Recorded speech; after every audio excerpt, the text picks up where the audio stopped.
Now, I don't want to date myself, and it's not going too far back, but probably 3 decades, the movie Out of Africa. I think there's kind of a double entendre with the title for us to explore during our conversation here. In business terms and geopolitical terms, I think it's fair to say you can't afford to be out of Africa in the 21st century. What has transpired in the last 30 decades since I've been a financial journalist is the conversation that we'll cover here in our roundtable this afternoon of Africa being a source of aid, particularly from the G7 countries, predominantly Europe, Japan, and the United States, and in the last decade, moving from aid to actually trade. It's not just a phrase anymore either. And what I think we've moved from now is just trade, but actually hard investment, and the figures support this. Going back 10 years ago, foreign direct investment for a continent of this size was very small at around $12 billion. The figures for 2012 suggest we've seen a threefold increase in that time frame to $46 billion. Extraordinary, but if you break down the 55 countries, if you play all the geopolitics of the number of countries in Africa, it's still a very small fraction of where it should be in the global pie of foreign direct investment. So our mission here in the next 40 minutes is to explore the relationships between the Middle East and Africa, specifically the unique selling proposition of, say, Dubai and Abu Dhabi, Inc., and the broader Emirates of the UAE. What do they offer to Africa? What does Africa offer to the UAE? And can the UAE, like it's done with airline links and with tourism, serve as a springboard to other markets outside the Middle East, which is also very crucial? What are the favored markets of Africa as we see them in 2013? What are the favorite sectors that we see today? We've seen progress, of course, with our African friends that are in the audience on the transparency front, on the corruption front, even the number of coups, which we're averaging 20 every decade in Africa, down to 10. But can we advance that even further in the next 10 years? Some of the ideas we want to bring out, but I wanted to start with our special guest on the panel today, somebody who's been championing the Dubai 2020 World Expo bid. She wears, as those who understand the UAE, despite her very youthful age, a number of hats within government and as a relationship builder in business. So let's give a warm welcome here at the Africa Summit to Rima Hashemi, who's the Minister of State for the UAE.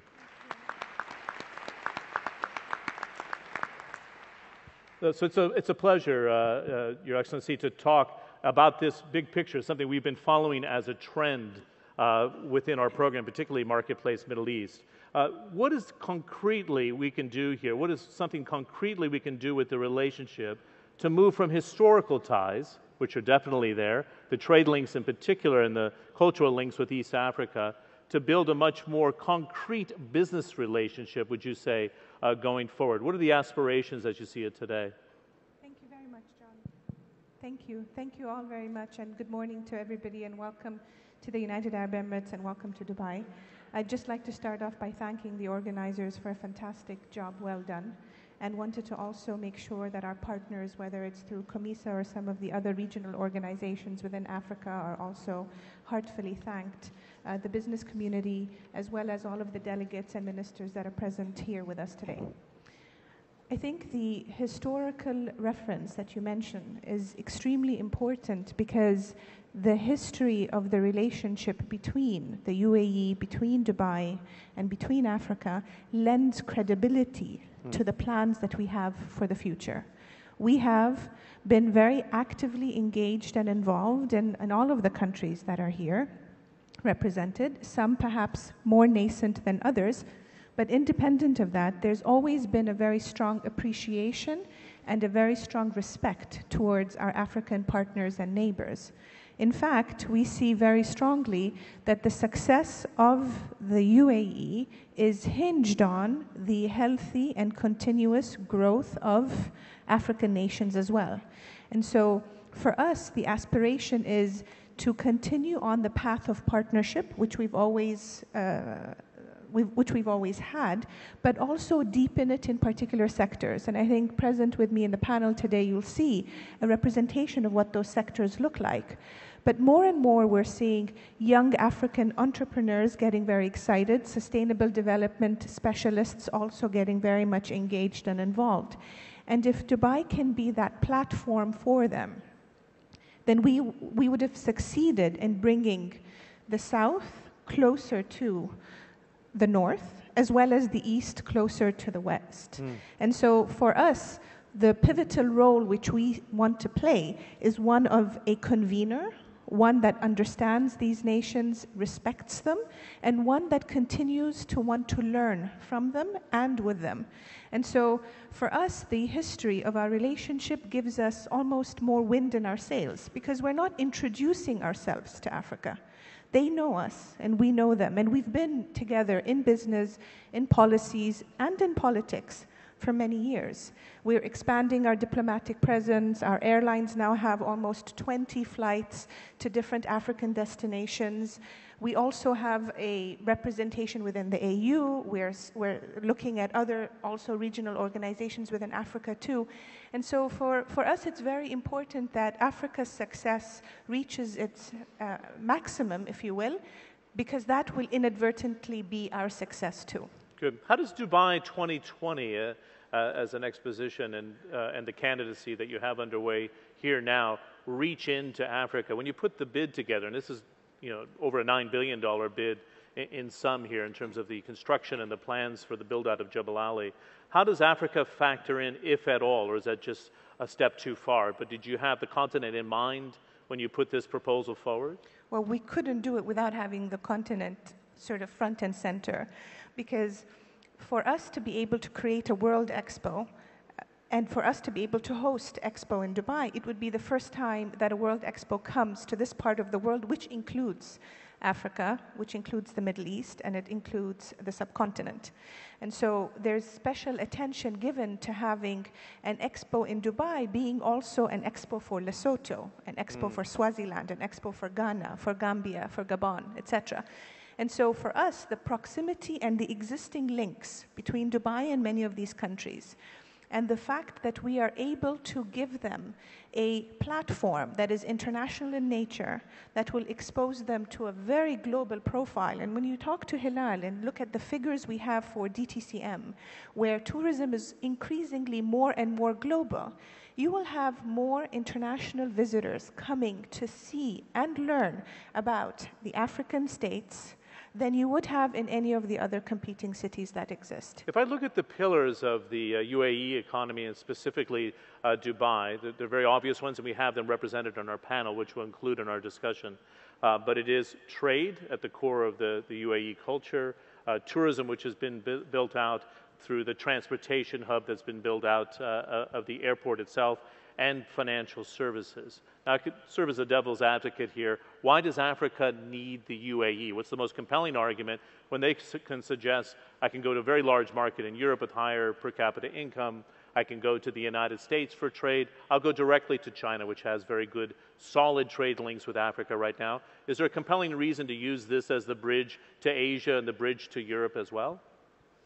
I don't think they need us. I think we need each other. I think the relationship is mutually beneficial. And I think we come to the table also, I believe we come to the table as equal partners on an equal footing. We see their growth and development as directly linked to our growth and development. And for the time being, with all due respect to the countries that you've mentioned and the regions that you've mentioned, we are the best positioned from an infrastructure perspective, from a connectivity perspective, even from a critical mass and human capital perspective, to be able to not only absorb this growing market, but also to help leverage it to other growing emerging nations.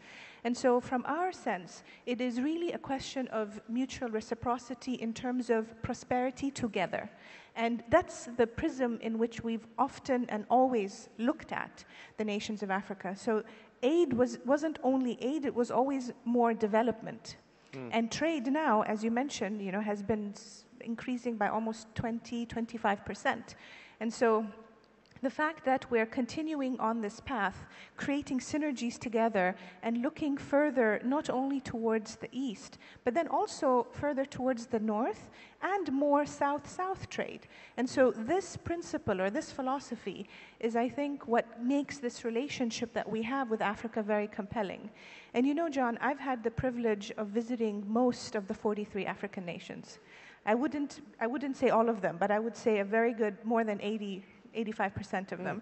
And over the years, what I've learned very, very astutely is that there's so much we can do together. There's so much potential for us to do together, and we're doing it step by step. I mean, this forum today is a testament to that.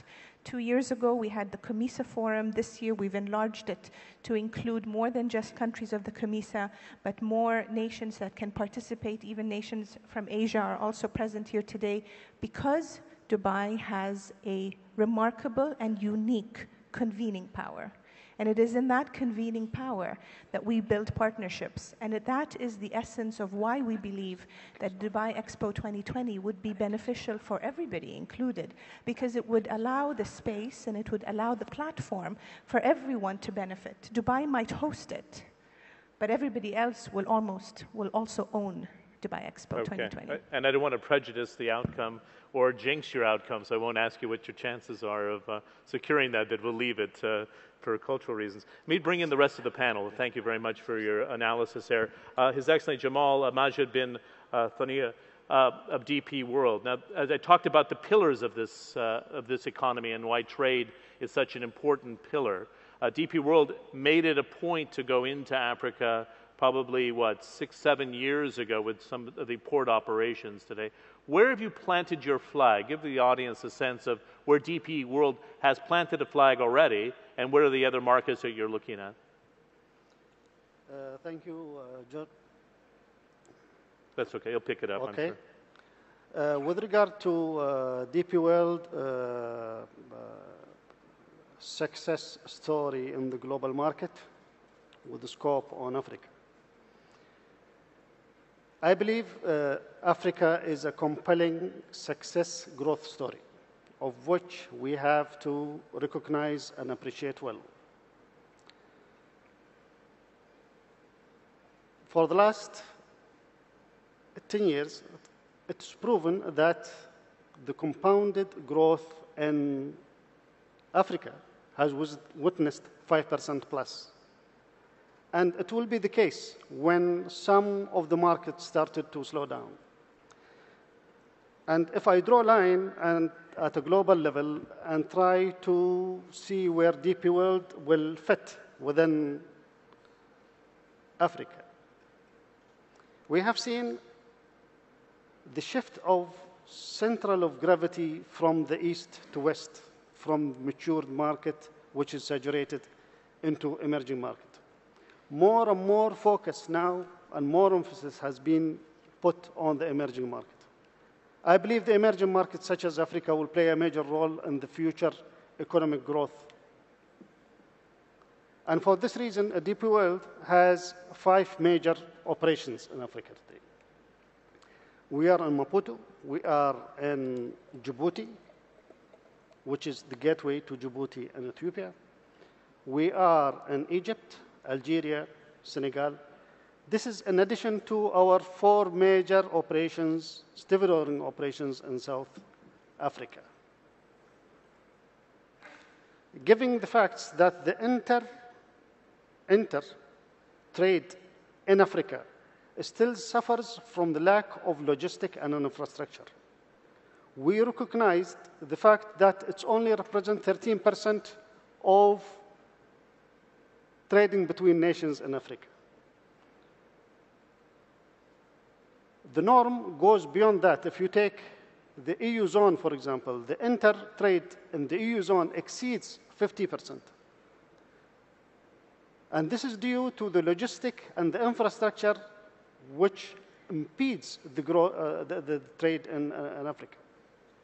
And our future emphasis in Africa, we see Africa as an emerging market, as a great market we should recognize.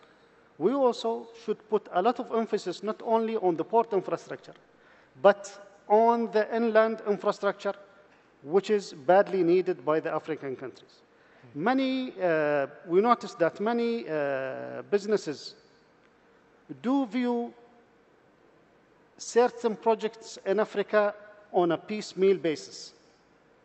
Maybe it will be the time that we take a holistic view of Africa and to look into the intermodalism that's needed for Africa instead of just focusing on one single port in Maputo or one single port in South Africa, etc. Connectivity between the nations is very, very important. To give you an example, ladies and gentlemen, about the cost of doing business in Africa. It will cost a consignee in Africa $4,000 to bring a car from China into Africa. And would cost them another $5,000 just to move the same car to the neighboring country. It is the cost of the logistic for the cargo moving into Africa becomes more expensive than the norm. The norm is 5 to 10% max represented by the logistic on any given good. But if it reaches 50%, that is something we concerned about, of which it will seriously impede the trade. Mr. Thania, can I Yes. follow up here very quickly? You raise a phenomenal point here to look cross-border, because 10 years ago, in my visits in the last 20 years in Africa, there was a lack of cross-border trade in Africa, and I think that's starting to change. I think what you're suggesting is something quite profound, though, is there funding for the infrastructure build-out beyond the port facilities? So say DP World goes in either as an operator or as a co-investor into a port. Do you think there's a desire, looking at the growth of Africa today, where the international community would say, you know, this is something I can support with an infrastructure fund to get the infrastructure up to speed in your suggestion here? Is this a wise idea as the next level of an infrastructure build-out? Would you see a demand for that yourself? I see for the trade movement to the landlocked countries within Africa. Because there is, if you look at Africa and you look at the United States as a model, both the United States has landlocked states in the middle, and likewise in Africa. But in Africa, I think that for the next 10 years to 15 years, a more emphasis and a more focus on the intermodalism instead of the piecemeal infrastructure that sits on the shore of any given country. And this will play a major role in the development of Africa, and I think Africa will move to the next step where it will become another economic bloc, where they will move to the middle and high. We had a conversation at the annual investment meeting yesterday about a pan-African trade zone, which would be Yes. an extraordinary move, although it's early days yet. But can you imagine the world with Africa as a big trade zone almost in the realm of the United States or Europe? How does the Dubai World Trade Center, Halal Amari, fit into this strategy here? So if you have DP World operating in those ports that are suggested, what do you see as the role here to bring in Emirati or other Middle Eastern companies into Africa? I did a terrific interview with Minister Al Mansouri about some of the obstacles to Africa right now, and he was suggesting that we need to move very quickly with breaking down bureaucracy, having greater transparency in certain markets. Do you facilitate trying to break down those barriers to trade as you see them today? Today in Dubai, we pride ourselves on giving a window to the world, and as Her Excellency said, the North, South, and East and West. When we look over the last 5 years, and we look at the participation of African businesses and African businessmen in our many events that we hold here annually, we've seen a remarkable growth. Just to give a small example, if you take the tourism numbers on Sub-Saharan Africa, you're looking at around 5% of our total tourism numbers. And of these, 40% are business tourists, which is the largest percentage of business tourists for any continent. And as we look towards some of the major exhibitions we hold here, or even the minor, more niche areas, we find that there is a big focus on Africa. The focus on Africa is really twofold. It is first African countries and African companies using Dubai as a platform to really launch their products, to launch their businesses into the wider region and to the rest of the world. And they find, and our surveys show us that they find doing business through Dubai as extremely efficient for them in terms of some of the costs mentioned earlier, and also in terms of the logistics support. When we move slightly further forward into the tourism sector, of course, we have a large inbound tourism from Africa through the numbers I mentioned, but then also we are providing through our logistics, through the airlines and through the airports, the tourism into Africa. So a large portion of the flights which go through Dubai, it is connecting the east to the west. So we find that the people flow and the trade flow are happening in both directions. And I think it's that which is really the essence of the advantages we're looking to build on in the future. Good. Joe Lawless, the Jumeirah brand, you and I have had, in fact, interviews in the past on our emerging market program of where this brand can go next. And we explored Africa, we looked at Latin America, parts of Asia. China's been a big market for you. If I remember correctly, management contracts in Egypt and Morocco. Yeah. Are you looking at concrete opportunities for either investments into hotels or management contracts in some of these markets? And what's been the experience so far as you kind of put your tentacles out to feel through this market? Well, certainly, John, we're looking very strongly at the moment in all of Africa. As you say, we already have some management contracts signed in Morocco and in Egypt, and we have other possibilities as well in Egypt. But throughout Africa, we see great potential for the Jumeirah brand. A lot of it driven by the huge awareness of the brand in Africa from the amount of people who are actually coming into Dubai. And as Halal said, with sub-Saharan Africa of over 500,000 visitors and probably in total around 700,000 visitors coming into Dubai, they know the Jumeirah brand. The brand is well respected and well regarded. And we have had lots of conversations and some very serious discussions in places as far away as Angola, for example. And I certainly think that we have a great possibility to develop further. Even here in Jumeirah in Dubai, we employ over 1,000 African colleagues, and more than 500 of them come from Kenya alone. So there is a big awareness. So that's extraordinary. What's the total group size now in terms of employees? Is how many? We have about 14,000 in total. 14, and 1,000 are from Africa, right? Wow. But here in Dubai, we have 11,000 colleagues working for us. So we know there's a great awareness, we know there's great possibility, and we are very enthusiastic about taking the brand of the company, of Jumeirah, into Africa as quickly as we possibly can. You've had a recent debate about this discussion that I brought up in my opening remarks about aid versus trade. And not to put you in an age bracket, but we're both old enough to remember this quite constant debate that they had in the U.S. Congress, which way it should go. From a businessman's standpoint, have we learned a very painful lesson that just piling aid into the continent wasn't successful? And do you feel much more comfortable now that Africa itself is looking after Africa and trying to pull in foreign direct investment on its very own? Well, it's got to be the way forward. I mean, I'm no expert whatsoever on aid, but I would say that people need the dignity of being able to do business with us and do proper trade with us. And interestingly, I read a figure a couple of days ago where remittances from African citizens working abroad totals $60 billion a year back into their families, back into their communities in Africa, which is double the total aid that goes into Africa. And I think this is a great sign and something that the African people should be very proud of, especially coming from a country like Ireland, where in the past, and I'm old enough to remember when remittances were a big part of what happened. And again, it goes back to our 1,000 colleagues here from Africa. The significance of their remittances into their families is very important. And I think that this definitely, the whole idea of prosperity coming from trade rather than from aid, has to be the way forward for any country. Good. You don't feel you're late getting into Africa then, because you focus on North Africa. I mean, this growth potential that we're looking at here, 5.5%, 6%, is going to surpass any other continent in the world. You think it's a sustainable model? You don't think Jumeirah is late to the party, if you will? We're only 15 years old, John, so it's still plenty of time.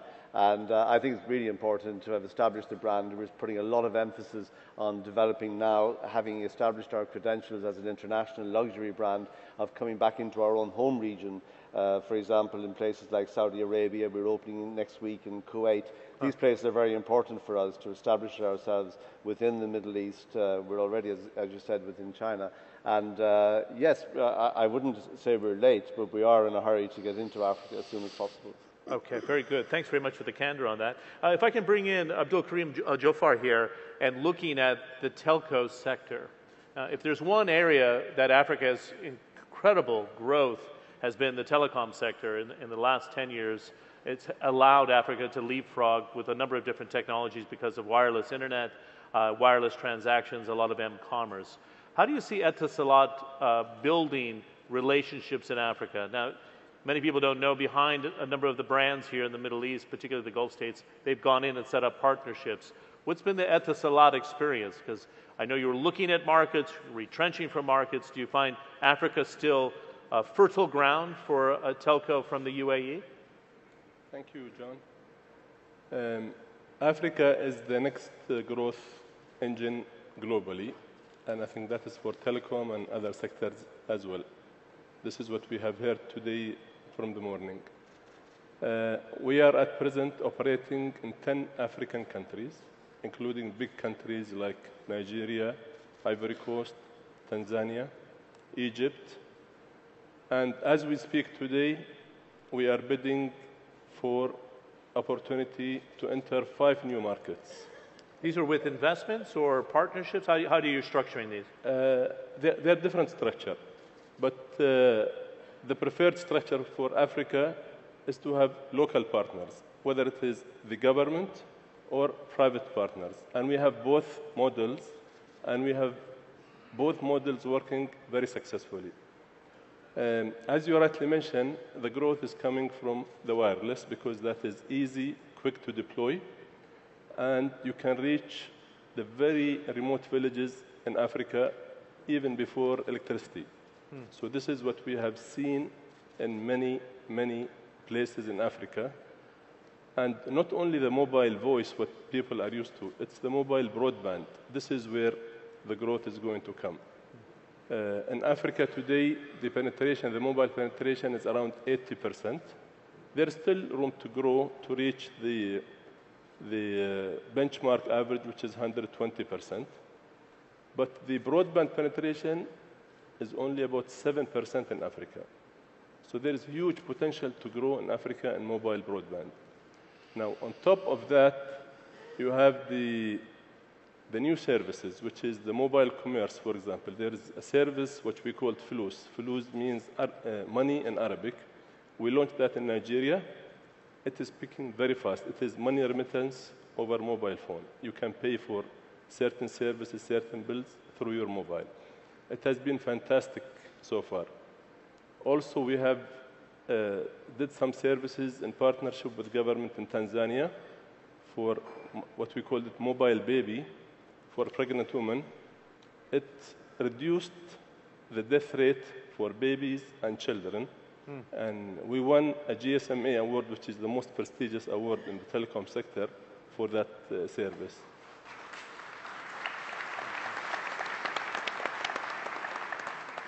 So it's not only basic telecom services, it's the value-added services.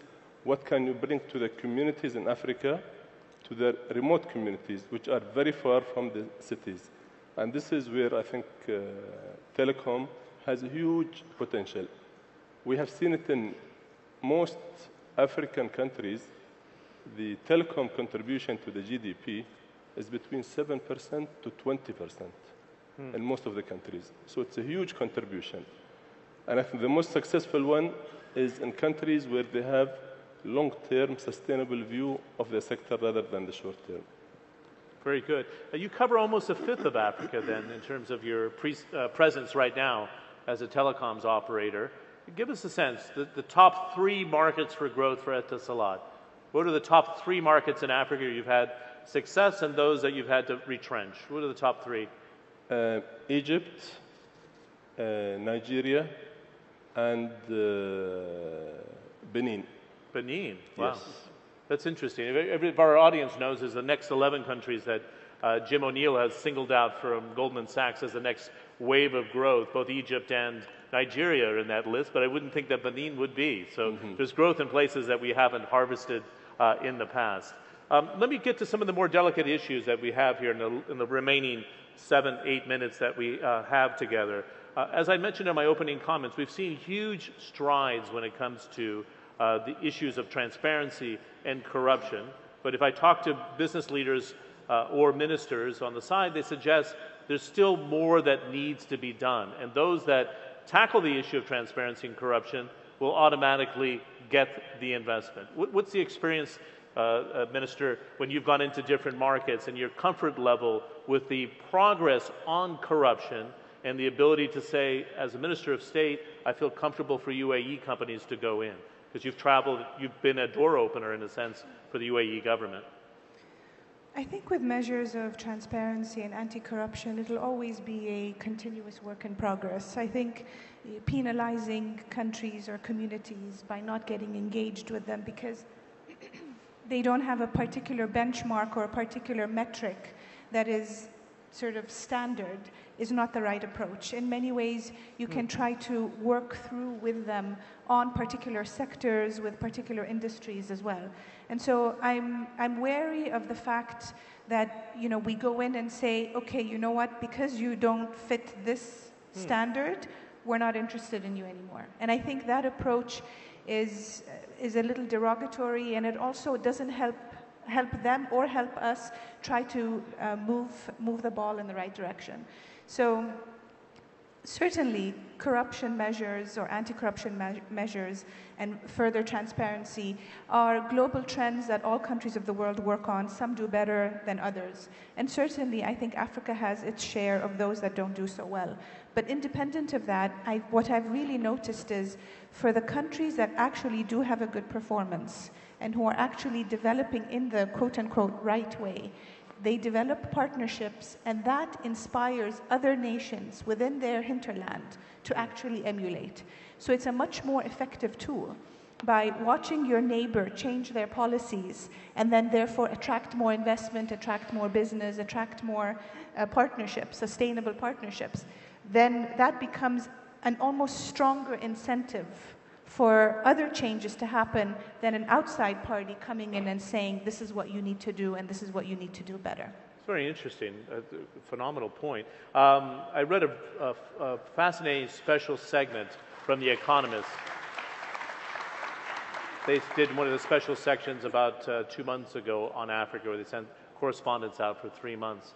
And it was quite a profound quote from an African who said, Mo Ibrahim, who was here for both the AIM meeting and here for the Africa Summit, who's a telecoms multimillionaire or even billionaire, who's moved now on the issue of corporate governance, and Tony Blair, who now in retirement suggested in an interview we had recently at another session that he spends a bulk of his time on the issues of corporate governance. And the quote was, with MI, Mo Ibrahim, and TB, Tony Blair, banging this drum of corporate governance, literally going from country to country, and we've had examples where we're seeing things cleaned up. It's actually infectious that other countries are looking and saying, I need to do the same thing. John's success is contagious. Yeah, that's We've that's even interesting seen it about in our region. You know, when countries develop a particular model, and I think this is one of the greatest successes of Dubai, is the model of Dubai is successful. And therefore, it inspires, without Dubai needing to preach to anybody, but then it inspires other communities, other cities, other countries to actually model after Dubai in their own way. Because at the end of the day, there isn't a copy-paste approach to this. And so, as Mohammed Ibrahim or Tony Blair may have been, you know, beating the drums on the importance of this, to the countries where success has actually come to fruition, that serves as a very contagious mechanism for others to emulate. And if I could build on what Ahmed said with regards to telecom, and this I think is part of how we approach Africa in general, sectors are no longer approached in its traditional autocratic or old format. telecommunication is not just about using your phone to call someone. Today you'll see many, many cases where community health workers are using a cell phone to be able to detect diseases, to be able to intervene and save the lives of many millions of people, particularly in communities that are outside the main cities, where a maternal clinic or a hospital is not readily available. And so the fact that we're able to approach some of our problems in an innovative fashion and not rely on traditional approaches is actually a very important angle or prism that we need to take forward. Yeah, very good. Jamal Majid, DP World, if my memory serves me correctly, you've had to retrench from a couple of the ports. Have you scaled down some of the investments after a big expansion over the previous 10 years into Africa? Have you consolidated any of the assets at all, or have decided that growth in some of the markets or the barriers to trade weren't up to the DP World kind of original vision? Or have you stayed completely invested on all your prior moves into Africa? With regard to DP World strategic moves, we started to rationalize our global strategy to focus more on the emerging market rather than the saturated market. And when we started with our program to divest in certain regions, it was part of the overall strategy to recirculate the fund into the emerging market. In Africa, we haven't divested any of our assets. It only happened outside the Middle East and Africa region. But we do recognize that more emphasis and more investment will go into the emerging market and into Africa, recognizing the fact that it has, as I said before, a compelling growth story. Like what we've seen for the last 10 years, we did not see any slowdown in Africa. We have seen a much greater FDI index that started with 15 billion in the year 2002 to 64 billion by the year 2012. It will only give us an indication that the growth will only be in Africa. And for this reason, the divestiture has gone outside Africa and Middle East region. Again, it was an attempt to recirculate the same fund in the emerging markets in Africa and the Middle East. Great. I think we'll leave it there because of everybody's schedules and our timing today. I want to give a nice round of applause for the very comprehensive discussion. Thank you very much. Thanks for that. Let me repeat this. We're not going to be taking a break. We're just going to do a quick changing of the stage. We're going to let our distinguished panelists leave here. I'm going to do a one-on-one interview with one of the bigger brands of the Dubai Inc. story, Mohammed Al-Alabar. We're just going to do a quick set change. We have a video in between. Please stay seated and we'll get started within 2 to 3 minutes at the most. Thanks again for your time.